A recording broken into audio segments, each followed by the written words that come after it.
Salut, moi c'est Guillaume Hachet. Bienvenue dans 70 minutes avec.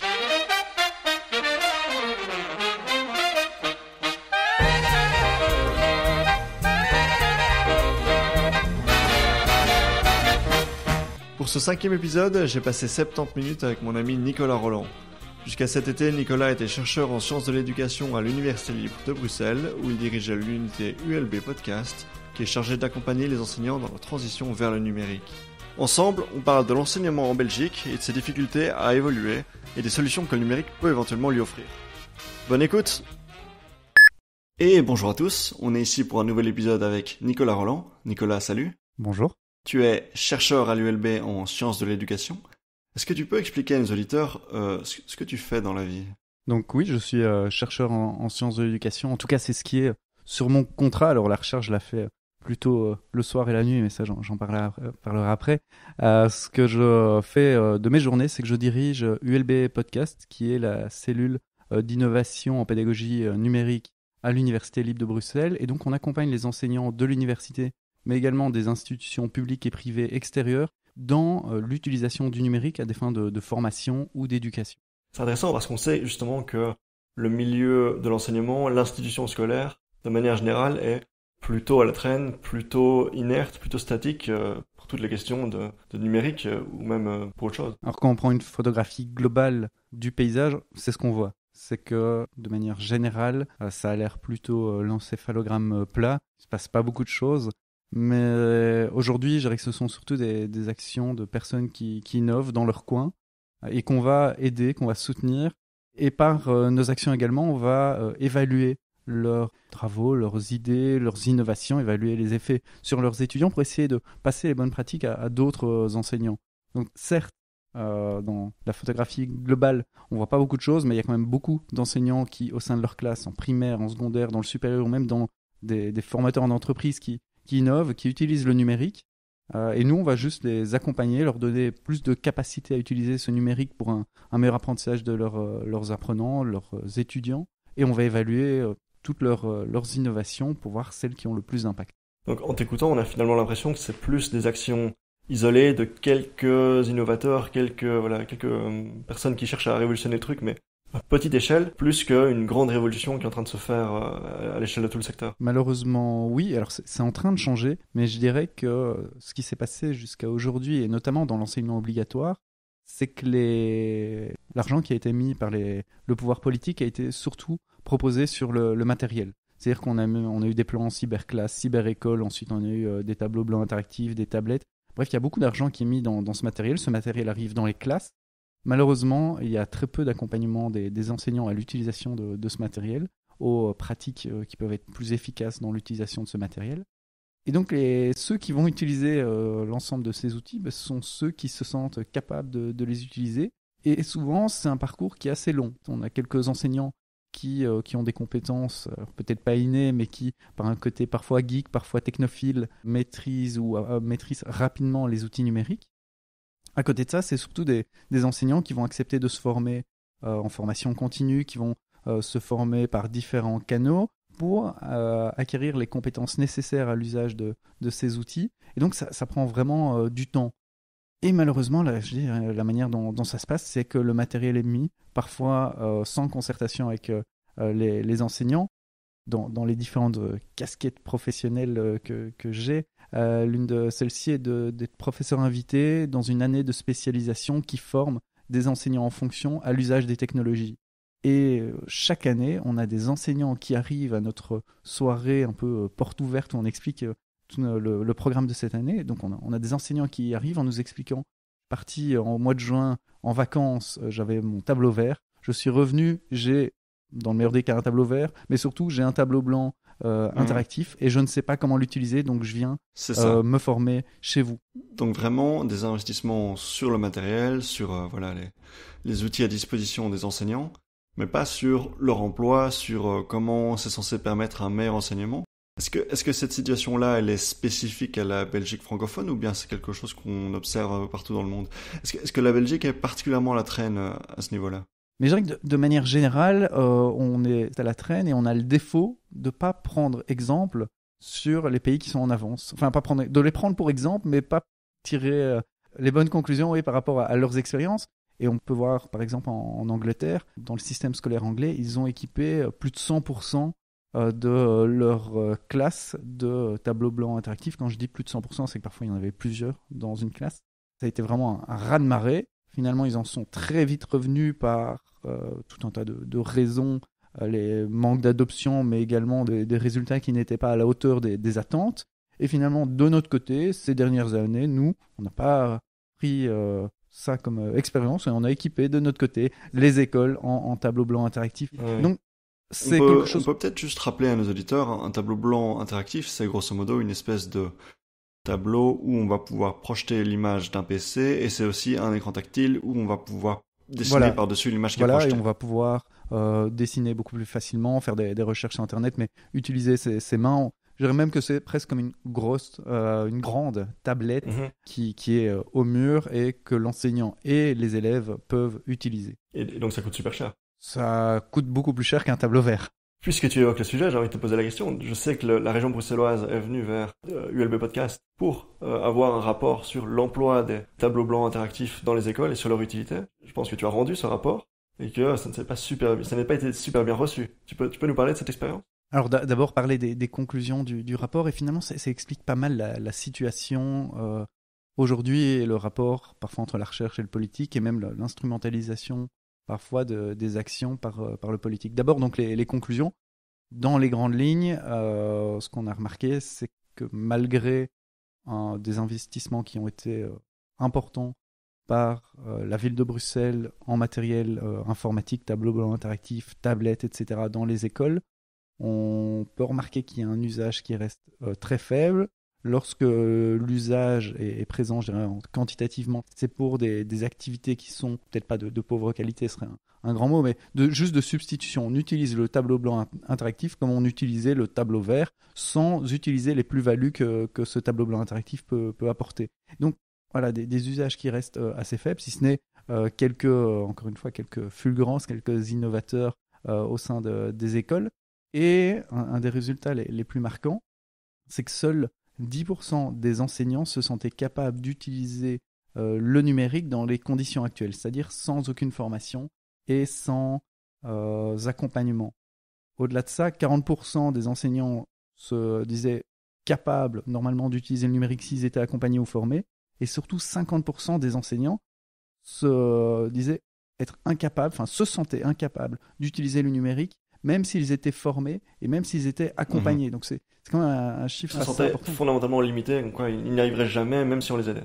Voilà, c'est vraiment en termes de sentiment d'efficacité personnelle. Eux se disaient qu'ils n'y arriveraient jamais, même s'ils étaient aidés, formés, etc. Est-ce que les professeurs bruxellois sont particulièrement hermétiques à la transition numérique ? Est-ce que c'est vraiment quelque chose qu'ils ne peuvent pas intégrer ? Non, je dirais que ça se retrouve dans pas mal de régions du monde. Et une des dimensions particulières, c'est que on remarque que la formation a un impact sur les pratiques pédagogiques. Donc, pour le résumer un peu caricaturalement, les enseignants ont tendance à former de la même manière qu'ils ont eux-mêmes été formés. C'est-à-dire que si on n'a pas vu des pratiques d'utilisation du numérique durant sa formation, on va avoir tendance soi-même à ne pas utiliser du numérique par la suite.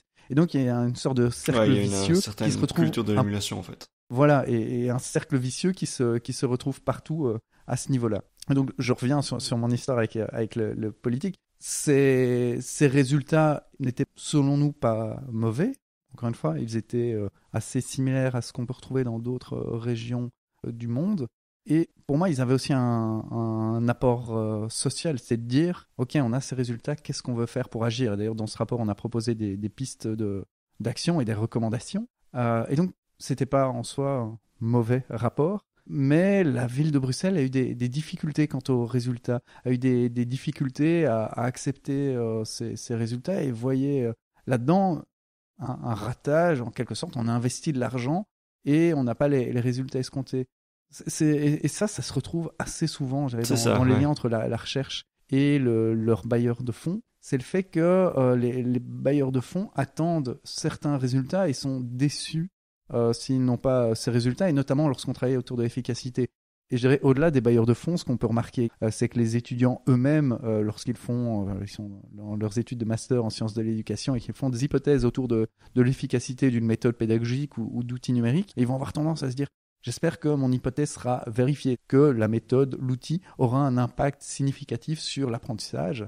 Mais en soi, lorsqu'on a une hypothèse qui est non vérifiée, qu'on a un impact non significatif, on voit que l'outil ou la méthode n'a pas de résultat, c'est un résultat pertinent et c'est un résultat qu'il faut pouvoir analyser, utiliser pour les prochaines étapes. Malheureusement, c'est ça la science, et entre la science et l'utilisation politique de cette science, il y a parfois un gap et une mauvaise compréhension autour de laquelle on a travaillé avec la ville de Bruxelles et en travaillant sur ces recommandations. Mais je dirais qu'en effet, au départ, on a eu des discussions sur ces résultats en se demandant si c'était un mauvais rapport, est-ce que ça donnait une mauvaise image des enseignants. Non, ce sont des résultats, il faut les utiliser, les analyser et en tirer des conclusions. On sait qu'il y a une grande réforme qui se prépare à la fois du côté francophone et néerlandophone en Belgique. En particulier ici, on va parler du côté francophone avec le pacte d'excellence. On en parle depuis longtemps, on entend des petites infos de temps en temps qui sortent dans la presse. On a entendu à un moment donné que le redoublement n'allait plus être possible. On a entendu que le latin allait devenir obligatoire pour tout le monde jusqu'à la 3e secondaire. Il y a aussi, je pense, dans ce pacte d'excellence, des questions d'intégrer les outils numériques au sein de l'école. Est-ce que tu peux nous parler un petit peu de ce qui se trame, de ce qui se prépare à ce niveau-là ? Une des choses que j'observe qui me semble positive, c'est qu'on remet d'une part l'apprenant au centre, c'est-à-dire qu'on parle beaucoup plus de l'élève, de son usage de la technologie, d'amener l'élève à lui-même utiliser la technologie dans ses apprentissages, alors qu'avant on était très centré sur l'outil pédagogique, l'utilisation de l'outil juste par l'enseignant, comme si cet outil pédagogique allait révolutionner, que ce soit le tableau blanc interactif encore une fois, ou un autre outil allait révolutionner ses pratiques. Aujourd'hui on parle beaucoup plus d'un usage du numérique par les élèves pour les amener aussi à développer une littératie numérique.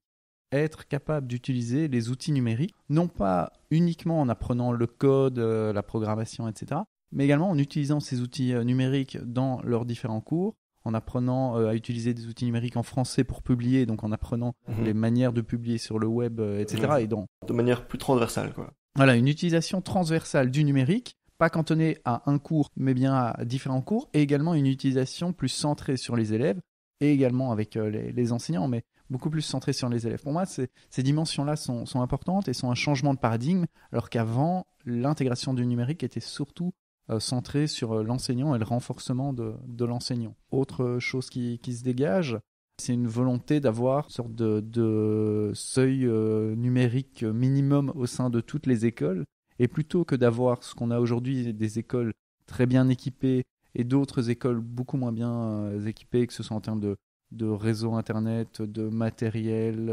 c'est d'avoir un pack commun pour l'ensemble des écoles. Ça me semble important pour limiter les inégalités.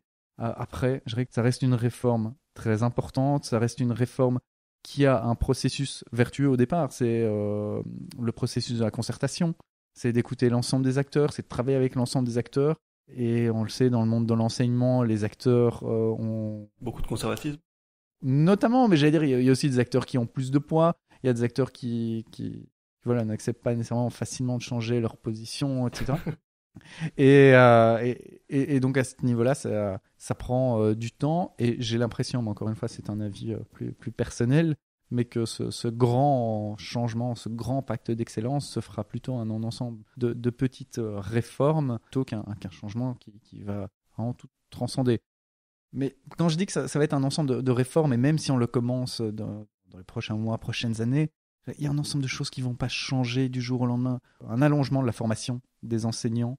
Tous les enseignants ne vont pas tout d'un coup faire une année complémentaire, du moins les enseignants en fonction. Pour les nouveaux, certes, ça va se mettre en place, mais c'est-à-dire qu'il va y avoir un temps de régulation sur le temps de carrière des enseignants qui sont déjà en fonction s'ils ne sont pas eux-mêmes formés. Allez, il va déjà y avoir ce temps-là. Si là-dedans venaient des matières complémentaires comme l'introduction du numérique, etc., il faut voir que cette introduction du numérique, elle va prendre du temps pour que ça se lisse sur l'ensemble des enseignants. Donc voilà, c'est juste se dire, même si la réforme se met en œuvre, le temps qu'on en voit les effets, ça va prendre du temps. Certains vont se voir directement. Arrêter le redoublement, c'est quasi instantané si la ministre est et si le pacte d'excellence le souhaite.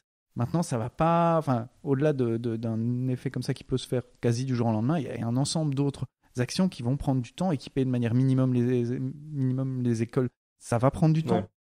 C'est une grande machine à faire évoluer de manière plus subtile. Ça va prendre du temps. Voilà, et parce qu'on est avec un ensemble d'acteurs humains qui ont leurs considérations propres, qui ont parfois en effet un certain conservatisme, mais qui ont aussi surtout besoin de formation, d'accompagnement. Et même si des équipes d'accompagnement sont mises en place et autour du numérique, il y en a qui sont en train d'être mises en place, elles ne vont pas pouvoir tout d'un coup accompagner tous les enseignants de Fédération Wallonie-Bruxelles. Donc, ça va prendre du temps pour que ça se... Quelque chose qui me frappe pour comparer par exemple avec la France, c'est que nous, on a un système scolaire très décentralisé avec plusieurs réseaux et certains diront plusieurs écoles de pensée.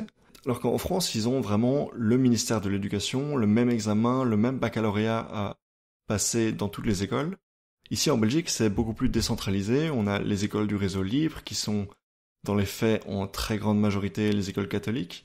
On a les écoles du réseau confessionnel, du réseau communal, provincial. Enfin, c'est vraiment tout un bordel, c'est assez compliqué à suivre quand on s'y intéresse. La question que j'ai envie de poser, c'est qu'est-ce que ça fait, puisque donc j'ai pas précisé, mais les écoles catholiques sont très dominantes en Belgique, puisque je crois 2 Flamands sur 3 sont issus de l'école catholique et 1 Wallon sur 2. La question que j'ai envie de poser, c'est quel est l'impact d'un enseignement qui n'est pas aussi laïque que celui de nos pays voisins, et d'un enseignement majoritairement catholique? Quel est son impact sur notre culture, sur notre population finalement? C'est une question particulièrement difficile, du moins de mon point de vue. Très politisée et très biaisée. Oui. Tu n'auras pas la même réponse qu'un autre, je crois. Non, et puis je suis pas expert du domaine. Ce que je dirais avant tout, c'est que le fait d'avoir cette diversité et ces différents réseaux crée aussi le conservatisme dont on parlait. Parce qu'on est dans un système qu'on appelle de quasi-marché, c'est-à-dire qu'on est comme sur un marché financier et chaque école se positionne, et chaque réseau derrière se positionne par rapport à ses potentiels clients, aux parents qui vont choisir l'école de leur enfant, etc. Alors choisir dans la mesure du possible, on connaît aujourd'hui les décrets qui limitent certains choix. Mais donc il y a un choix qui se fait derrière ça. Donc les écoles se positionnent et je dirais qu'on est arrivé on est passé d'un système de justice sociale où le libre choix était présent pour que les parents puissent choisir l'école la plus adaptée à leur enfant, à un système de quasi-marché où les écoles se font de la concurrence entre elles, où certaines écoles vont avoir tendance à essayer d'attirer les meilleurs élèves, mais en disant aux parents, il y a un prix à payer, il y a des voyages scolaires, il y a du matériel, il y a ceci, et où on a d'autres écoles qui vont plutôt avoir tendance à essayer d'avoir un maximum d'élèves pour avoir plus d'enseignants, plus de budget, etc. Et donc, dans ce système de quasi-marché, lorsqu'on souhaite implanter des changements et des changements organisationnels, des changements structurels, par exemple, proposer un tronc commun, on va voir que ça crée un certain conservatisme. Tout le monde ne va pas dans une direction qui est commune, tout le monde joue à son niveau, chaque réseau joue sa place et son positionnement, et limite, chaque école joue également son positionnement. Donc je dirais que avant tout, le fait d'avoir cette dimension-là crée un certain conservatisme. Après, l'impact des écoles catholiques sur l'enseignement sur la culture, et sur la culture, c'est d'une part un peu lié, parce que vu qu'on est dans un marché concurrentiel, il faut pouvoir se démarquer des autres écoles, des autres réseaux. Dans la pensée populaire, l'école catholique est une école plus efficace, plus efficiente, où on obtient de meilleurs résultats, qui préparent mieux, notamment à l'université. Ça vient de ces dimensions-là. Et derrière, je dirais qu'il peut y avoir certaines pratiques pédagogiques qui vont être tournées moins vers l'ouverture dans les écoles catholiques que dans d'autres écoles. Mais je dirais que là, c'est peut-être marginal et je voudrais pas entrer sur un terrain où... non, tu l'as déjà fait, vas-y, je t'en prie, continue. Où tout d'un coup, on va dire, il a dit ça. Non, ça représente une diversité, mais je crois qu'aujourd'hui, la diversité, ça devrait être de pouvoir clairement choisir son enseignement sans avoir de confession et d'avoir une possibilité d'un enseignement confessionnel sur certains aspects, mais je dirais dans toutes les écoles. Et surtout, que cette dimension n'impacte pas les programmes d'enseignement, parce qu'aujourd'hui, le fait d'être dans un réseau va impacter les programmes d'enseignement. Donc pour le dire plus clairement pour les auditeurs, il y a la Fédération Wallonie-Bruxelles qui définit ce qu'on appelle des compétences, et les compétences terminales notamment dans l'enseignement secondaire, c'est-à-dire quel est le niveau et quel savoir-être, savoir-faire les étudiants, les élèves doivent être capables de mobiliser lorsqu'ils arrivent à certains moments de leur scolarité, surtout à la fin de leur scolarité. Cette dimension-là est éditée par la Fédération Wallonie-Bruxelles pour l'ensemble des écoles, mais derrière les programmes, c'est-à-dire la manière d'y arriver, ce qui doit être enseigné, la manière d'enseigner, les méthodes qui sont utilisées, parfois certains contenus, vont être laissés à la libre appréciation des réseaux, à travers les programmes de ces réseaux, et également parfois même aux écoles sur les méthodes liées à certaines écoles. Et là, ça va entraîner de l'inégalité et aussi des dimensions qui pour moi, peuvent être problématiques. Et cette décentralisation, encore une fois, elle peut être vue... On peut voir le verre à moitié plein, c'est-à-dire oui, ça permet à chaque parent de choisir une école où les méthodes pédagogiques ou le programme est plus adapté à son enfant qu'une autre école, etc. Mais par le manque d'informations aux parents, par la difficulté que c'est aujourd'hui pour les parents de choisir une école, ça va créer plus d'inégalités entre les familles, et c'est ça que je reproche. Donc c'est pas nécessairement le fait qu'il y ait un enseignement catholique. Non, c'est pas le message qu'on essaie de faire passer. Mais c'est également toutes les dimensions qu'il peut y avoir derrière, d'avoir des réseaux. Même si, pour l'enseignement catholique, alors j'ai pas fait des analyses de programmes ces dernières années, mais à l'époque de mes études de master, qui remontent aux années 2008-2010, pour avoir travaillé autour de l'enseignement de l'évolution, on pouvait voir des aspects particulièrement importants et des différences importantes entre ce qui était enseigné dans les programmes de l'évolution au sens créationnisme. Oui, l'évolution en sciences, et des dimensions qui n'étaient pas du tout vues dans les écoles catholiques. Alors c'est peut-être une caricature et j'espère que ça a changé, mais c'était présent dans ces années-là, et on conseillait de ne pas voir certaines dimensions de l'évolution ou de passer outre.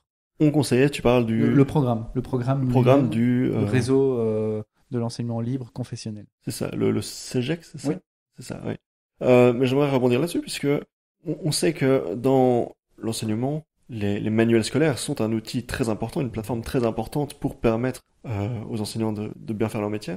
On m'a fait remarquer que en Belgique, les maisons d'édition de manuels scolaires étaient, corrige-moi si je me trompe, mais étaient catholiques. Il n'y avait pas finalement une maison d'édition de manuels scolaires qui représenterait par exemple les mêmes idées que l'Université libre de Bruxelles, libre penseur, etc. Est-ce que on n'est pas là aussi dans une question d'idéologie, les questions de l'évolution, les questions de la place de la femme dans la société, ces sujets-là. On sait que parfois les enseignants travaillent avec des photocopies de manuels qui datent d'il y a plusieurs décennies, et on retrouve souvent dans ces manuels scolaires des trucs du style, tu sais, les petits problèmes pour les... Maman fait la vaisselle, elle fait couler 2 litres d'eau, combien de temps doit-elle attendre? Et puis papa travaille, il rentre du boulot, il conduit sa voiture, combien d'essence, voilà, etc. Est-ce que je touche à un problème dans l'enseignement belge ou pas du tout? Alors il y a pas mal de soucis dans ce que tu évoques, alors pas le fait d'évoquer ça, mais dans cette histoire des manuels scolaires. Je pourrais malheureusement pas te contredire ou affirmer que tu as raison concernant les maisons d'édition de manuels scolaires, j'en sais rien, et je suis pas spécialiste dans les manuels scolaires. Mais l'idée de manuels scolaires, ce qui est clair par rapport à ce que tu disais, c'est que pour moi, l'idée même de manuels scolaires va à l'encontre d'un enseignement tel qu'il peut être pensé, réfléchi, proposé à l'Université libre de Bruxelles, où la dimension principale, c'est le libre examen. Donc, d'apprendre à être critique et à remettre les choses en question. Et le manuel scolaire, c'est finalement l'antithèse de ça. C'est une forme de dogmatisme.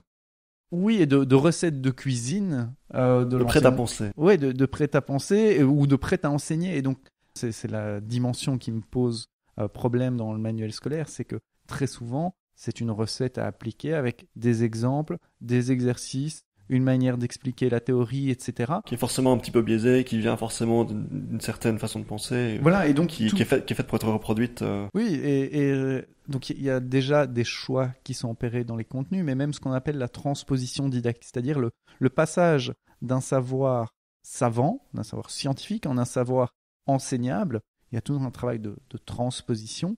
Et lui aussi, il est fait de choix, de références qu'on prend ou qu'on ne prend pas. Et donc, ça entraîne cette dimension problématique qu'on donne à un savoir encore une fois, prêt à enseigner, prêt à apprendre. Et c'est donc la dimension de manuel scolaire pour moi qui peut être critiquable. Donc c'est finalement normal que on ne puisse pas trouver un équivalent libre penseur aux maisons d'édition catholiques, puisque tu as l'air de dire que ça va à l'encontre des fondamentaux. On pourra avoir des manuels qui amènent à eux-mêmes faire des choix sur certaines thématiques et enseigner les différentes dimensions d'un savoir en particulier, les différents positionnements, différentes postures, alors que souvent dans les manuels scolaires, on va faire un choix en particulier et puis on va dire que c'est ce choix qui est à enseigner. Et souvent, malheureusement, ce choix n'est pas explicité dans le manuel lui-même. La pédagogie que tu décris ici, où on n'est finalement pas complètement dépendant d'un manuel scolaire où on enseigne l'esprit critique, etc., est-ce que c'est représenté dans les faits ici en Belgique, ou est-ce que c'est quelque chose de rare? Est-ce qu'on peut le trouver? Si moi-même j'ai envie d'envoyer, je sais pas, mon fils un jour dans une école qui répond à ces critères-là, est-ce que ça existe vraiment, ou est-ce que c'est plus un fantasme de chercheur à l'université qui est complètement en décalage avec la réalité? Il y a déjà un ensemble d'écoles qui sont plutôt dans le réseau libre non confessionnel. Ah, c'est très rare ça. C'est très très rare. Elles sont très très minoritaires. Mais on en a quand même quelques-unes. Il y en a combien à Bruxelles? J'ai plus les chiffres en tête. Non, il y en a quelques-unes. Mais à côté de ça, il y a même dans le réseau officiel des écoles qui proposent ce qu'on appelle des pédagogies alternatives. Donc des pédagogies qui vont être beaucoup plus centrées sur l'élève et la construction du savoir par l'élève. Aujourd'hui, malheureusement, on reste dans une pédagogie qui est transmissive. On transmet un contenu, on voit l'élève comme un verre vide qu'il faut remplir. Et donc l'enseignant déverse son savoir, parfois en exerçant un peu pour faire plaisir à l'élève, pour le tenir éveillé en lui donnant quelques exercices. Mais on reste dans une dimension très transmissive du contenu et puis dans du drill. C'est-à-dire on réussit, on rate, on donne des exercices très segmentés et malheureusement on ne regarde pas la dimension globale du savoir. Et ce que proposent les pédagogies alternatives, c'est de plus amener l'élève à construire lui-même le savoir, à faire de la recherche autour des dimensions à savoir et à utiliser le produit de ses recherches pour arriver à ses fins. Plutôt que d'enseigner l'orthographe, d'enseigner la grammaire, d'enseigner la composition, c'est de demander from scratch en quelque sorte à un élève de dire fais une composition, c'est quoi, ou fais je sais pas, un argumentaire sur tel élément. Je sais pas, c'est l'amener à chercher comment on fait un argumentaire comme celui-là, essayer de l'écrire, et puis à analyser la production avec lui et voir ce dont il a besoin pour continuer à apprendre. Donc c'est déjà amener l'élève à se mettre dans une dynamique d'engagement où il va lui-même s'engager dans la tâche, où il va par la suite lui-même voir les lacunes qu'il a et donc être plus engagé dans le fait d'apprendre certains éléments. Je dirais qu'aujourd'hui, le réel problème, et ça reboucle aussi sur ce dont on discutait à propos du pacte d'excellence, ce serait nécessaire d'avoir un changement systémique plutôt rapide, mais que ce changement systémique plutôt rapide, il va être difficile à atteindre. J'ai expliqué tout à l'heure pourquoi il était selon moi difficile à atteindre, mais pourquoi, à mon sens, c'est important d'avoir ce changement systémique, c'est que si on reste dans des innovations chez certains acteurs, ces innovations ne vont pas survivre et les acteurs vont très vite s'arrêter. Pour l'expliquer concrètement, aujourd'hui, notamment à l'université, lorsque des enseignants innovent par de nouvelles pédagogies, ce qu'on peut remarquer, c'est que les étudiants apprennent mieux, ont un apprentissage qui va être plus en profondeur, c'est-à-dire que ce qu'ils apprennent, ils vont le retenir pendant plus longtemps et pouvoir le mobiliser plus longtemps par la suite. Mais en termes de satisfaction, les élèves vont être moins satisfaits de ce type de cours parce que c'est en rupture par rapport au modèle qu'on explicitait juste avant. C'est-à-dire que les élèves, enfin les étudiants là à l'université, préfèrent de manière générale aller s'asseoir dans un auditoire, écouter un enseignant, étudier pendant 2 ou 3 jours un contenu pour réussir l'examen et ensuite l'oublier dans les semaines qui suivent, plutôt que de travailler tout au long de l'année dans des pédagogies qui vont être beaucoup plus par projet, où la matière vient au fur et à mesure, où on leur demande de construire le savoir, etc.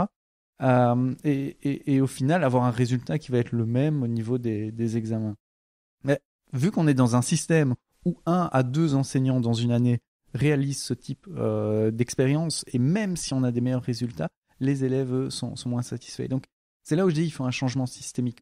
On voit qu'il y a des meilleurs résultats sur la qualité de l'apprentissage, mais il faudrait que ce soit en quelque sorte pensé à un niveau beaucoup plus important et qu'il y ait un nombre plus important d'enseignants qui se mettent dans cette dynamique-là pour que ça ait un réel effet et surtout pour que l'ensemble des acteurs s'y engagent. Aujourd'hui, lorsque des enseignants s'y engagent, ils sont parfois confrontés à cette dimension où les étudiants sont moins satisfaits, où c'est difficile de se dire ok, par la recherche, vous montrez qu'ils apprennent mieux, mais en même temps, ils sont moins contents de mon cours, donc qu'est-ce que je dois faire? Pour revenir sur la question de l'efficacité, quand on regarde les écoles qui proposent une pédagogie alternative, enfin, elles sont très minoritaires mais tout de même très intéressantes ici en Belgique francophone. Quand on regarde ces écoles-là, est-ce qu'on remarque des chiffres, des performances, un taux de réussite fulgurant ou différent des autres écoles?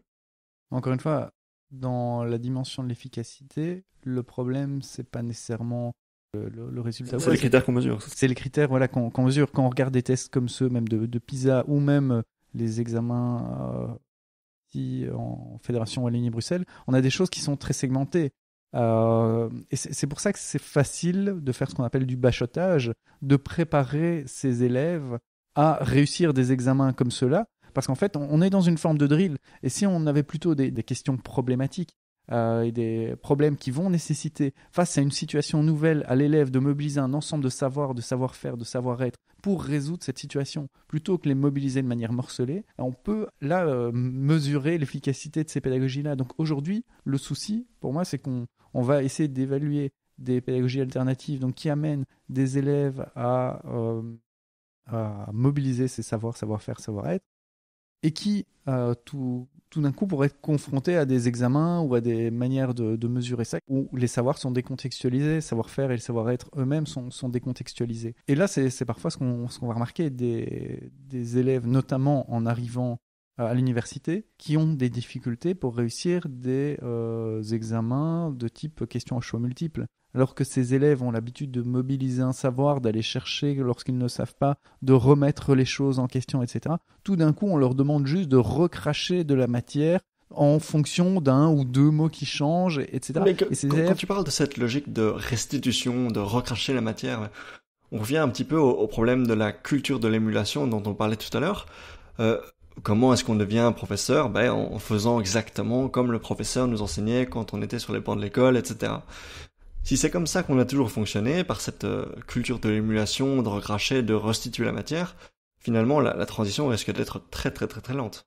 Oui, et on le remarque, on le voit au-delà de l'école, dans ce que deviennent les élèves, qui deviennent étudiants et qui deviennent ensuite employés ou entrepreneurs ou autres. On remarque que cette culture se transforme, mais que la base reste la même. Pour donner un exemple concret qui commence à l'école, moi quand je vais passer des questionnaires pour mes recherches et que je vais auprès d'élèves déjà à 10 ans, la première chose quand ils me voient, avec mes feuilles, ils me disent bonjour, ça va, mais surtout ils me demandent si c'est pour des points. Donc il y a cette dimension, dès qu'on donne quelque chose... Si c'est pas pour des points, on s'en fout, quoi. Il y a ça, mais surtout, est-ce qu'on va être évalué? Il y a une culture de l'évaluation qu'on appelle certificative, c'est-à-dire on évalue souvent pour des points et pas pour apprendre. Alors que depuis le plus jeune âge, on apprend en faisant, en quelque sorte, en expérimentant. Tout d'un coup, à l'école, lorsqu'on va pouvoir expérimenter, tester les choses, lorsqu'on est confronté à des exercices, ces exercices, la plupart du temps, ils vont être évalués et ils vont être évalués pour des points qui vont avoir un impact sur la note, etc. Et d'ailleurs, à l'école, malheureusement aujourd'hui, l'erreur n'est pas un outil pour apprendre, l'erreur c'est vu comme l'échec. Alors que l'erreur, ça peut être un outil qui nous permet de réfléchir qu'est-ce qui a été bien fait, qu'est-ce qui a été mal fait, pourquoi j'ai cette note-là, et qui va me permettre de m'améliorer s'il y a un bon feedback. Et donc, pour qu'il y ait une bonne évaluation, il faut que cette évaluation soit vécue positivement par l'élève, qu'il soit engagé, mais également qu'il y ait un feedback derrière l'évaluation. C'est-à-dire que je sache pourquoi j'ai telle note ou telle note. Aujourd'hui, tout ça, c'est peu présent dans le processus scolaire, ce qui fait que on crée cette culture où on a peur de l'échec, notamment, où on a peur de se tromper, où on a peur de dire quelque chose qui n'est pas vrai. Enfin, dans les amphis, lorsqu'on va poser une question aux étudiants, peu vont tenter de répondre parce qu'ils ont peur de donner une réponse qui serait la mauvaise réponse, alors que les mauvaises réponses en quelque sorte, c'est celles que j'adore, parce que j'essaye de les amener à expliciter pourquoi ils ont donné cette réponse-là, et ça nous permet à tous et à toutes de réfléchir autour de cette réponse. Donc c'est hyper stimulant, et non, il y a cette peur de donner une mauvaise réponse. Et donc finalement, oui, on est dans cette dimension de l'enseignement où on amène juste les élèves à apprendre ce qu'on leur enseigne et à être capable de recracher ce qu'on leur enseigne. finalement, ces élèves pour qui le système ne convient pas, c'est un petit peu comme si on essayait de faire rentrer un bloc rond à l'intérieur d'un bloc carré. Finalement, pour ces gens-là, quelle est la solution pour ces élèves qui ne se retrouvent pas à l'intérieur d'un système, qui, en plus de ne pas réussir à les former, va un petit peu leur mettre la honte, va un petit peu les shame dans leurs difficultés, et leur mettre une certaine culpabilité. C'est de leur faute si ça ne se passe pas bien, parce qu'ils ne veulent pas se conformer et se transformer en bloc carré. Comment fait-on avec ces élèves-là qui sont en difficulté? Mais c'est là où l'innovation pédagogique et les pédagogies alternatives sont une piste de solution. Et je dirais même où on refait la boucle avec le numérique. Pour moi, c'est dans des pédagogies qui vont être beaucoup plus centrées sur les élèves, sur ce qu'ils ont envie d'apprendre, sur des méthodes qui vont également les valoriser, même dans l'échec, que les élèves vont être plus prompts à apprendre. Un exemple que j'aime beaucoup et qui est tiré de l'université, on a 2 enseignants qui enseignaient en psychologie interculturelle. Et chaque année, ils demandaient à leurs étudiants de faire un travail sur l'un de ces concepts. Et là, on avait des élèves qui faisaient un travail qui restait entre eux et l'enseignant. Au mieux, les étudiants avaient un feedback, mais dans 95% des cas, je n'ai pas eu de feedback. C'est-à-dire que je ne sais pas pourquoi j'ai eu telle ou telle note et quelles erreurs j'ai fait. Et donc, ces enseignants ont commencé à réfléchir autour de tout ça. Et ce qu'ils ont mis en place, ils ont proposé aux étudiants de réaliser les pages Wikipédia de ces concepts en psycho-interculturel. Et ça demande quoi ? D'écrire une page Wikipédia, de faire une revue de la littérature pour ensuite synthétiser le contenu, le produire sur une forme qui va être également argumentée et pouvoir argumenter. C'est-à-dire que lorsqu'on fait une page Wikipédia, on va faire des choix et dans le petit onglet discussion, on va être attaqué ou remis en question par rapport à ces choix. Et donc, là, cet exemple-là, il y a différents éléments qui interviennent derrière qui ont motivé les étudiants. D'une part, parce que c'est une tâche réelle. Ils ne sont pas juste dans un travail entre eux et l'enseignant, ils sont sur une tâche qui a une plus-value parce qu'elle se fait dans la réalité et qu'elle a du sens. Pour eux, ils sont en train de constituer quelque chose qui est important, une page Wikipédia. Au-delà de ça, sans le faire et sans le dire directement, il y a plein d'évaluations qu'on appelle formatives. Lorsqu'ils vont publier, qu'ils vont être en discussion avec d'autres membres de Wikipédia parce qu'ils ont fait des choix sur l'une ou l'autre explication et qu'ils vont être amenés ou pas à changer leur choix, les étudiants, ils sont évalués et ils sont amenés à réfléchir sur leur apprentissage. Et donc là, on a peut-être pas une pédagogie alternative, on est sur une pédagogie par projet, mais on amène les élèves à construire le savoir. À aucun moment, l'enseignant a enseigné ces concepts. Et surtout, il a ancré ça dans une tâche réelle. Et là, c'est une plus-value pour moi du numérique, mais on pourra y revenir par la suite. C'est qu'à de nombreuses reprises, le numérique et Internet en particulier va permettre d'ancrer des tâches scolaires dans le réel, de valoriser les élèves, mais aussi d'aller beaucoup plus loin dans cette évaluation et ce feedback que les élèves peuvent avoir. Quand on parle d'expérimenter de nouvelles techniques, de nouvelles façons d'enseigner dans un milieu qui est plutôt conservateur, et donc je pense que c'est la 10e fois que je le répète, mais donc avec une certaine culture de l'émulation, on pense finalement à un modèle un peu plus libéral de l'école et de l'enseignement. Et c'est finalement, je mets des gros guillemets quand je dis un modèle libéral, mais c'est finalement un petit peu à ça que ça ressemble quand le ministre Alexander De Croo décide de créer, ou de financer plutôt, des structures d'enseignement de numérique, de programmation, de codage, etc., qui vont fonctionner en dehors de l'école et qui vont enseigner à des populations moins favorisées, disons, par exemple Molenbeek dans le cas de Molengeek, avec qui tu as beaucoup pu travailler. Est-ce que tu peux nous parler un petit peu de ton expérience avec Molengeek en tant que structure qui n'est pas de l'enseignement obligatoire, qui n'est pas, qui ne vient pas du gouvernement? Oui, sans problème. Et juste une précision avec ça, tout d'abord, ce qui me paraît important par rapport à ces institutions alternatives, c'est lorsqu'elles sont elles-mêmes avec une volonté d'éduquer à l'esprit critique et à l'apprendre à apprendre et la capacité à se développer, à s'entreprendre soi-même. Et c'est ce qu'on retrouve chez Molengeek, sur lequel je vais revenir, mais on a aussi un ensemble de structures qui sont alternatives et qui vont former à des technologies propres ou à des manières de faire propres. Et sans citer de marque, on a des grands noms du domaine du numérique. On peut citer des marques, on n'est pas à la télévision. Non, mais je veux pas me... Ah oui, des sponsors, oui, d'accord, oui, des géants, des GAFAM, ouais. Voilà, et qui eux-mêmes se se disent en faveur de l'éducation et mènent des activités dans le milieu de l'éducation, pour moi, là, ça pose un problème parce qu'on a tendance à les former, à former les élèves sur des outils qui sont des outils propres à ces entreprises et à les enfermer dans un cercle. Et finalement, le Chromebook d'aujourd'hui et le manuel d'hier, on enferme la pensée dans certains outils qui, dans le cadre du Chromebook, sont les outils ou le Google. Surface Go ou le iPad mini. Et la suite Office 365 pour Microsoft et d'autres. Mais c'est de dire que quand ces géants investissent le domaine de l'éducation, ils le font pour des raisons parfois philanthropiques, avec une certaine vision de l'éducation, mais enferment également dans leurs produits. Molengeek, qui est donc une école de codage située à Molenbeek, qui a des partenariats avec certaines de ces grandes entreprises, elle vise l'émancipation des jeunes. Et je crois que c'est ça qui est important.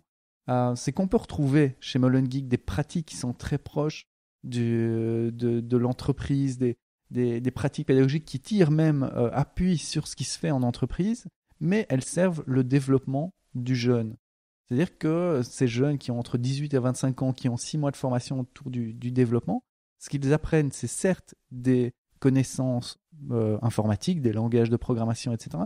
Mais ce qu'ils apprennent surtout, c'est la capacité de continuer à apprendre de nouveaux langages, de continuer à se former, de continuer à travailler en équipe, etc. Et donc, on ne les enferme pas, on leur rouvre les possibilités. Et c'est en ça que Molengeek est l'antithèse, en quelque sorte, du système scolaire actuel. C'est que plutôt que d'enfermer sur des contenus, sur une seule manière de transmettre le contenu, etc., chez Molengeek, ce qu'on voit, c'est des pédagogies qui sont diversifiées. Il y a du transmissif. À certains moments, on voit l'élève qui arrive ou l'apprenant qui arrive comme un verre vide qu'on va remplir, mais pendant 1 heure ou 2.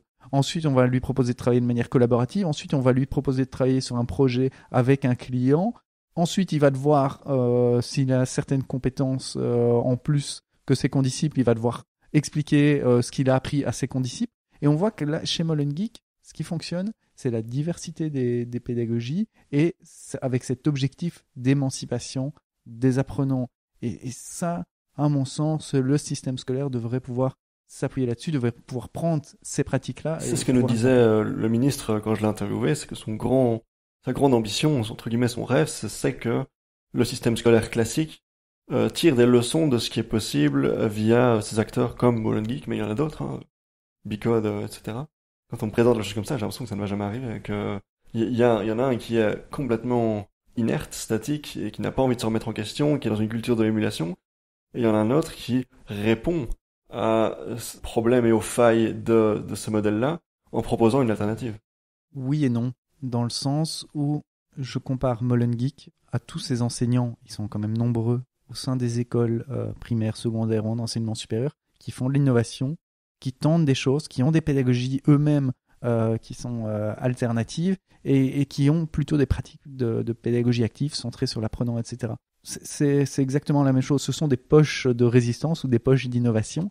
Et d'ailleurs, on voit le problème, entre guillemets, le problème chez Molengeek, c'est que former de nouveaux formateurs à ces pratiques, ça prend du temps, ça demande de l'accompagnement. Et donc, Molengeek, jusqu'il y a peu, travaillait avec un seul formateur ou 2 formateurs. L'idée de scaler, c'est-à-dire d'avoir plus de salles de classe, plus de formateurs, ça prend du temps. Ça prend du temps d'une part pour voir ce qui fonctionne, quelles sont les pratiques chez Molengeek qui fonctionnent en termes de pédagogie et de résultats avec les apprenants, quelles sont les pratiques qui sont à transférer aux autres apprenants, comment les transférer, parce qu'on peut les connaître, mais il faut aussi être capable de transférer ces pratiques-là chez les autres formateurs, et ensuite voir ce que ça donne sur le terrain.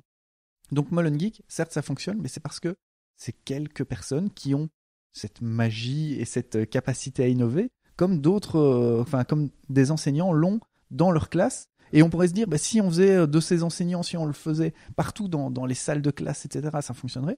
Oui, point d'interrogation. En tout cas, ça fonctionne pour leurs élèves. Tu me dis que finalement, ça reste trop exceptionnel, trop... Voilà, c'est l'exception et pas la règle. Et ça ne peut pas devenir la règle. Si, ça pourrait.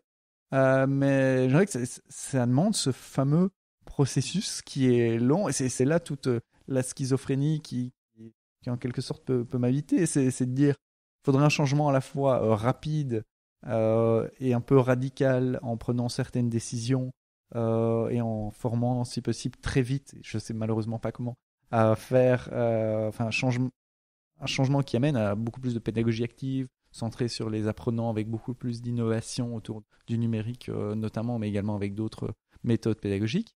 Et de l'autre côté, ce changement qui est lent, à la fois parce qu'il y a un conservatisme des acteurs, mais pas ça, c'est pas que ça, c'est la formation des acteurs qui est très longue. Et oui, le système scolaire, c'est un gros bateau. Quand on voit juste chez Molengeek, pour les prendre en exemple, le fait de former de nouveaux formateurs, le temps que ça prend, et c'est juste quelques personnes, si on voit ça à l'échelle du système scolaire, mais oui, on est dans des temps qui se démultiplient. Tu parles des temps de formation. Notamment. Un des éléments qui est frappant quand on enquête un petit peu sur ce domaine, c'est que on a d'un côté le ministère de l'enseignement obligatoire et de l'autre côté le ministère de l'enseignement supérieur. Il y en a un qui forme les acteurs de l'autre. Le ministère de l'enseignement supérieur forme les professeurs qui vont enseigner au sein de l'enseignement obligatoire. Et donc finalement, on a deux ministères. Pour l'instant, dans le gouvernement actuel, le gouvernement de la Fédération Wallonie-Bruxelles, pas dans le même parti politique, même s'ils sont dans la même majorité. Et donc ils doivent vraiment tomber d'accord et travailler ensemble, alors qu'ils sont issus de familles politiques différentes, pour réussir à faire une réforme efficace. C'est exactement ça. Et en fait, derrière mon propos, tout à l'heure, les auditeurs pourront retourner à ce passage où je disais j'espère qu'il y a une cohérence entre le pacte d'excellence et la réforme autour de la formation initiale des enseignants. C'est typiquement à cause de cette dimension-là, où le pacte d'excellence est géré par la ministre Marie-Martine Schins, qui est CDH, et de l'autre côté, le ministère de l'enseignement supérieur, qui est géré par le ministre Jean-Claude Marcourt, qui est PS.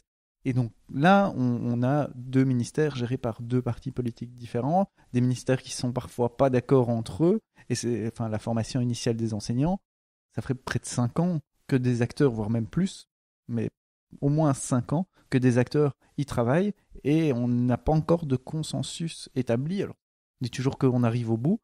Pour l'instant, le bout, il prend encore un peu de temps. Et dans ce travail d'accompagnement, on travaille sur la manière de remodeler la pédagogie et de travailler la pédagogie des enseignants. Et c'est encore plus vrai dans le milieu dans lequel j'évolue principalement, qui est l'enseignement supérieur. L'enseignement supérieur où les enseignants qui enseignent n'ont pas de background pédagogique. Donc les enseignants à l'université sont sélectionnés par rapport à leurs travaux de recherche, sont même évalués et promus en fonction de leurs travaux de recherche, très peu sur les dimensions d'enseignement.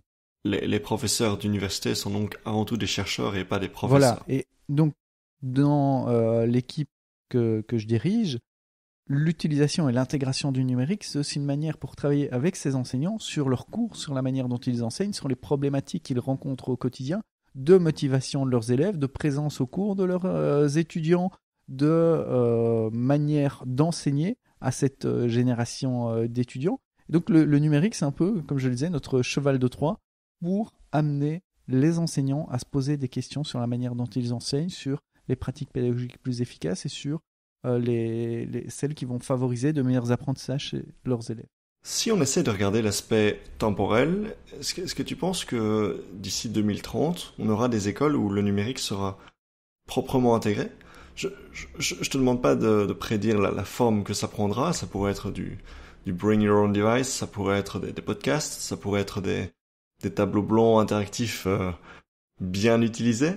Est-ce qu'on aura sérieusement entamé cette transition d'ici 12 ans, tu penses ? Je l'espère. D'accord. Et pour y répondre concrètement en 2 temps, d'une part, c'est intéressant que tu donnes cette date parce que c'est aussi au sein de l'Université libre de Bruxelles une réflexion qui est en cours avec un projet qui s'appelle Cap 2030, qui est la volonté de réfléchir à ce que sera l'université à horizon de l'année 2030 et donc de développer un plan stratégique qui pourra mettre en œuvre les actions à atteindre d'ici 2030. Et une des réflexions en cours, je ne sais pas si elle se réalisera, mais en tout cas, c'est l'intégration de beaucoup plus de numérique au sein de cet enseignement supérieur, avec beaucoup plus d'enseignement à la fois en ligne et d'enseignement hybride, donc d'un cursus qui dépasse uniquement et qui réduit le présentiel, avec beaucoup plus d'enseignement et d'apprentissage à distance, avec un espace physique qui va être aussi beaucoup plus pensé pour du présentiel qui intègre le numérique. C'est-à-dire qu'aujourd'hui, les amphithéâtres en randonnion sans prise de courant avec un Wi-Fi qui ne dépasse pas 40 utilisateurs pour des salles de 600 à 700 étudiants. C'est un peu moyen. Donc il y a toute une réflexion qui va avec cette transformation de la pédagogie qui doit se faire sur l'espace physique, mais également l'espace en ligne avec des plateformes qui vont répondre aux besoins des enseignants et surtout des étudiants de pouvoir travailler en groupe, de travailler en partageant des documents, etc., sans utiliser les produits de nos chers GAFA. D'accord, mais donc on a bien compris que ça allait demander des investissements financiers en termes d'outils, etc., mais en termes de timing, est-ce que 2030, ça te semble optimiste ? Autant j'ai l'impression qu'une institution comme l'Université libre de Bruxelles peut y arriver par sa taille et sa capacité à mettre les choses en œuvre, parce qu'elle n'a qu'un corps enseignant de quelques milliers d'enseignants. Pour le système scolaire, encore une fois, ça va être beaucoup plus compliqué, enfin pour l'enseignement obligatoire, je veux dire, ça va être à mon sens beaucoup plus compliqué parce que ça va demander un accompagnement beaucoup plus important, des investissements en matériel beaucoup plus importants, des transformations de pratiques qui vont prendre beaucoup plus de temps et donc tout ça peut dépasser pour moi le cap de l'année 2030. Et si sur le papier des choses se font, tu parlais du Bring Your Own Device, c'est-à-dire se dire aujourd'hui tout élève a dans sa poche un outil qu'il pourrait utiliser à des fins d'enseignement et d'apprentissage, c'est-à-dire son smartphone qu'il pourrait utiliser pour faire des recherches d'informations dans le cadre d'activités de classe, pour faire du vote en ligne pendant la classe et plein d'autres choses. Certes, ça peut se faire très rapidement, mais derrière, ça va demander aux enseignants de maîtriser les outils numériques et une pléthore d'outils de type smartphone, de marques différentes, etc. Et donc ça va demander une acculturation numérique des enseignants qui va également prendre du temps. Autant ça pourrait se faire du jour au lendemain chez certains enseignants, autant ça va prendre du temps. Et c'est là où se dire 2030 que tout est changé, j'espère que... Les écoles qui auront fait cette transition, finalement, ce seront lesquelles ? Est-ce que ce seront juste les écoles de riches avant, celles qui sont peut-être moins privilégiées ? Non, je pense que ce seront des écoles où des enseignants innovants accepteront plus facilement de partager leur savoir et que d'autres enseignants seront réceptifs à ça. Malheureusement, aujourd'hui, souvent enseigner, c'est enseigner porte close, sans partager la manière dont on enseigne. Je pense que pour que cette transformation se fasse, il faut l'émergence de ce qu'on appelle des communautés de pratique. Et ne serait-ce qu'au sein des écoles, que les enseignants échangent sur ce qu'ils font, sur la manière dont ils enseignent et sur l'efficacité de leur pratique. On sait que l'importance de l'école dépend très fort du contexte dans lequel elle existe, contexte économique entre autres. Elle n'a par exemple pas du tout la même importance au Maghreb et en Belgique, puisqu'il y aura là-bas une fonction beaucoup plus concrète. Il faut que je travaille pour avoir un beau métier et ramener du pain sur la table. Là où en Belgique, on sera beaucoup plus dans un contexte où on cherchera davantage à suivre une voie qui correspond à sa personnalité, à qui on souhaite devenir.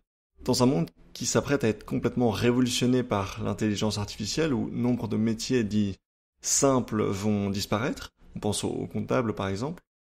Est-ce que la fonction de l'école n'en devient pas transformée ? Est-ce que finalement on ne doit pas former les gens à des aspects qu'une machine ne saurait pas maîtriser ? Oui, mais on revient finalement sur cette dimension où on ne forme pas l'élève et la pédagogie ne doit pas être transmissive. C'est-à-dire que derrière cette pédagogie transmissive, ce qu'on va évaluer chez l'élève, c'est sa capacité à recracher le savoir qu'il a appris. Et donc ça, en effet, une machine pourrait très facilement prendre ce rôle-là. Par contre, de résoudre des problèmes complexes qui vont nécessiter d'analyser la situation, qui vont nécessiter de mobiliser des savoirs, des savoir-faire, des savoir-être, et de mobiliser un ensemble de choses pour répondre à des situations nouvelles. Certes, peu à peu, l'intelligence dans un certain nombre de cas, l'intelligence artificielle dans un certain nombre de cas pourra le faire, mais là, on éduque également les élèves, non pas à des matières précises, non pas à des thématiques précises, mais aussi à être, encore une fois, capables d'apprendre, à apprendre et à se renouveler. Et à la limite, s'ils ont commencé en étant comptables et qu'ils voient que l'intelligence artificielle les supplante, alors c'est un grand mot, mais déjà, ils vont pouvoir se dire, ok, si la technologie s'occupe de ça, qu'est-ce que je vais pouvoir faire en plus ou comment je vais pouvoir enseigner, faire mon métier différemment. Et donc, si on forme des bons petits soldats juste capables de recracher du savoir, en effet, ils courent à leur perte.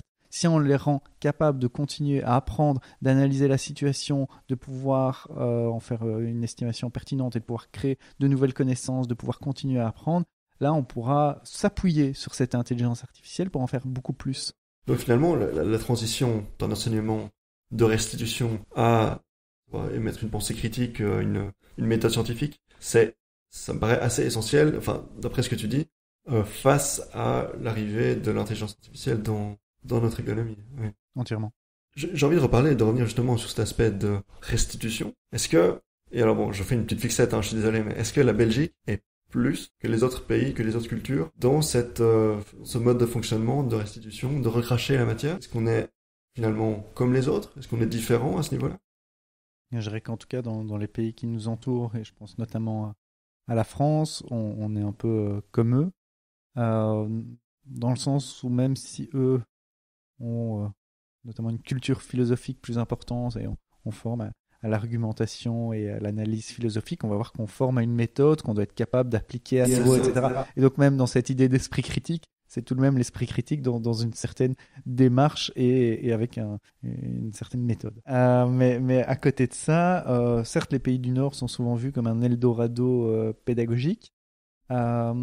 Et je pense que le point de départ de cet Eldorado pédagogique, ça a été cette transition radicale, je ne sais plus si c'est dans les années 70, 80, où notamment la Finlande a fait ce choix de transformer son système scolaire, d'y introduire un tronc commun, d'y introduire une plus grande diversité de matières, de voir comment ces matières pouvaient servir les élèves à devenir une personne avec un socle commun à 16-17 ans, pour ensuite faire un choix qui est valorisé, qu'il soit vers le professionnel ou vers un choix qui est plus universitaire.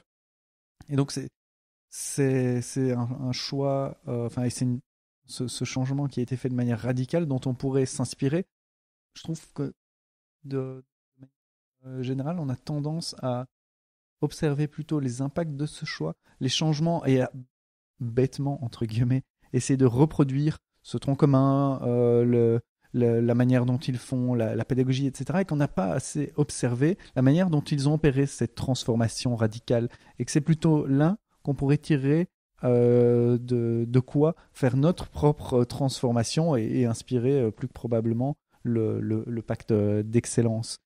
Et donc là, oui, il y a une différence, mais je sais pas si cette différence est liée à la culture, également à des aspects de démographie, de géographie et de déplacement des populations et de difficultés de déplacement, etc. Ce qui, notamment au Québec, a créé l'enseignement à distance. C'était cette difficulté parfois, vu les conditions météorologiques, de rejoindre les établissements scolaires. Donc il y a beaucoup plus d'histoire géographique, démographique, culturelle, que juste se dire mais c'est une culture qui est différente. Ou alors c'est la culture dans tout son côté aussi historique, etc., qui crée ça. Mais c'est difficile de cerner effectivement l'impact de toute une histoire, de toute une culture. Ouais. Et son impact sur ces questions-là, oui. Très bien. Nicolas, est-ce que tu souhaites rajouter quelque chose avant qu'on se quitte ? Un dernier message dont on n'a pas du tout parlé et qui est un de mes chevaux de bataille. Je t'en prie, vas-y. Je vais quand même juste le souligner pour les personnes qui nous écoutent. C'est l'autre schizophrénie, au-delà de celle dont je parlais tout à l'heure, l'autre schizophrénie qui m'habite aujourd'hui, c'est tout ce qui concerne les inégalités numériques. Et le fait qu'aujourd'hui, lorsqu'on va introduire du numérique dans le système scolaire, que ce soit l'enseignement obligatoire ou l'enseignement supérieur, on va voir qu'on va introduire des inégalités entre les élèves, parce qu'il y a des élèves qui vont être capables de maîtriser ces outils numériques et ceux qui ne vont pas être capables de maîtriser ces outils numériques pour réaliser les tâches qu'on leur demande, que ce soit en termes de recherche d'informations, de production multimédiatique, etc. Et donc aujourd'hui, j'ai beaucoup parlé de la formation et de l'accompagnement des enseignants. Je pense qu'il est également très important, au-delà d'utiliser le numérique du côté des enseignants pour réaliser un ensemble d'activités pédagogiques, c'est également important de former les élèves à ce dont je parlais tout à l'heure, la littératie médiatique numérique, et aux compétences numériques, pour qu'ils soient capables d'être des citoyens qui évoluent dans le monde qui est celui d'aujourd'hui. On part un petit peu du principe qu'il y a des digital natives et qu'il y en a d'autres qui ne le sont pas du tout, et alors que finalement... Oui, je dirais même que la croyance populaire, et c'est quelque chose qu'on a observé dans certaines recherches, donc c'est une croyance populaire qui se matérialise dans les réponses des enseignants, mais c'est que ces digital natives existent et qu'ils sont compétents parce que les jeunes étant nés dans ce bain de numérique et on les voit utiliser leurs outils numériques toute la journée, on se dit qu'ils les maîtrisent et qu'on peut prendre appui là-dessus pour faire des activités pédagogiques. Non. Puisqu'ils utilisent Snapchat, ils doivent être doués pour faire un Google Docs, collaborer sur un travail ensemble. Voilà, et malheureusement, faire, comme tu le dis, un document collaboratif sur Google Docs, ça va demander des compétences techniques. Alors déjà, ouvrir un Google Docs, comprendre comment ça fonctionne, etc. Ça ressemble à un traitement de texte, donc ça va. Même si ça étonne toujours, même des étudiants à l'université, de voir que techniquement plusieurs personnes écrivent en même temps. C'est toujours un côté magique pour certains. On parle même donc d'étudiants à l'université qui ont 18, 19, 20 ans et qui débarquent complètement en essayant Google Docs pour la première fois. Oui, alors c'est dans le meilleur des cas, dans le meilleur des cas, ils le connaissent, ça c'est 5%. Dans une petite majorité, ils se disent « Ah, oui, c'est possible », et ils ouvrent des grands yeux. Et dans la grande majorité, ils ne connaissent pas ces outils. Donc aujourd'hui, les étudiants qui arrivent à l'université... Une petite majorité, une grande majorité, ça fonctionne comment ça ? Alors je pourrais donner des chiffres plus importants, mais qui dépendent parfois des facultés, des années, etc. Mais il faut dire que dans une grande majorité, les étudiants se disent que ce n'est pas possible, que ça n'existe pas. J'ai l'impression que, d'après ce que tu dis, même ceux qui ont déjà essayé, connaissent déjà un petit peu, ne se le sont pas vraiment appropriés et n'auront jamais l'initiative de l'utiliser par eux-mêmes. Voilà, et alors ça demande des dimensions, si je parlais du technique, mais de rédaction, comment on rédige quand on est à plusieurs sur une même feuille, qui a la priorité, qui on laisse écrire en premier, est-ce qu'on corrige, etc.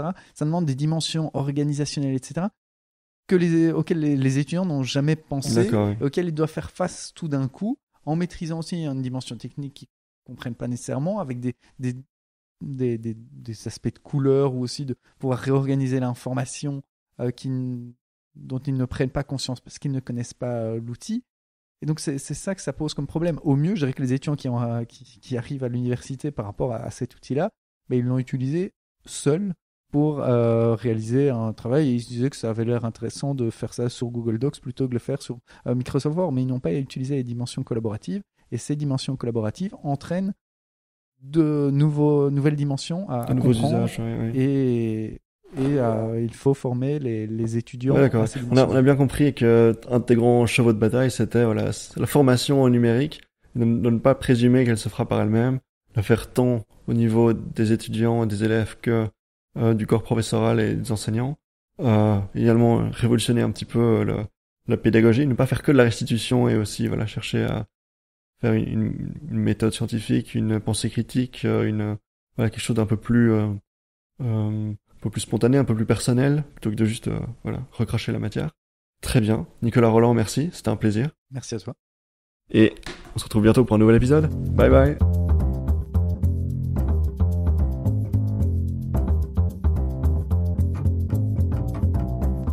Et c'est déjà tout pour ce 5e épisode. Comme je le disais en début d'émission, on a enregistré ce podcast cet été, et Nicolas a depuis quitté ses fonctions à l'ULB pour faire de la consultance, toujours dans le domaine de la science de l'éducation. Pour suivre Nicolas ou pour me suivre moi sur Twitter, il y a un lien dans la description, et il y a aussi des liens vers tous les réseaux sociaux. Encore une fois, je vous invite à aller faire un tour dessus, à liker la page et à partager les extraits des émissions qui vous ont plu. N'hésitez pas non plus à revenir vers moi, j'adore vraiment entendre vos retours. Allez, on se retrouve dans 2 semaines.